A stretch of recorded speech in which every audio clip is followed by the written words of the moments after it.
Hi everyone, Denise Graves Montgomery here.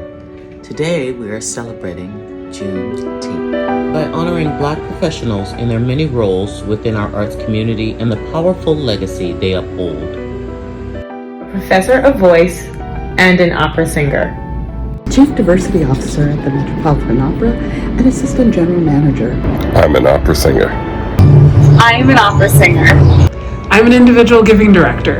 I'm an opera singer. Company manager.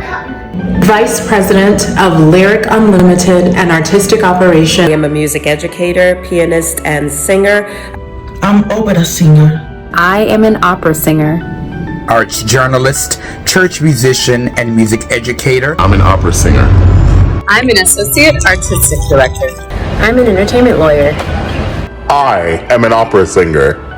I am an executive director. I am the associate director of telefunding. And I'm an opera singer. I'm a director and choreographer.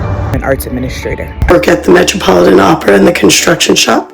An opera singer and educator.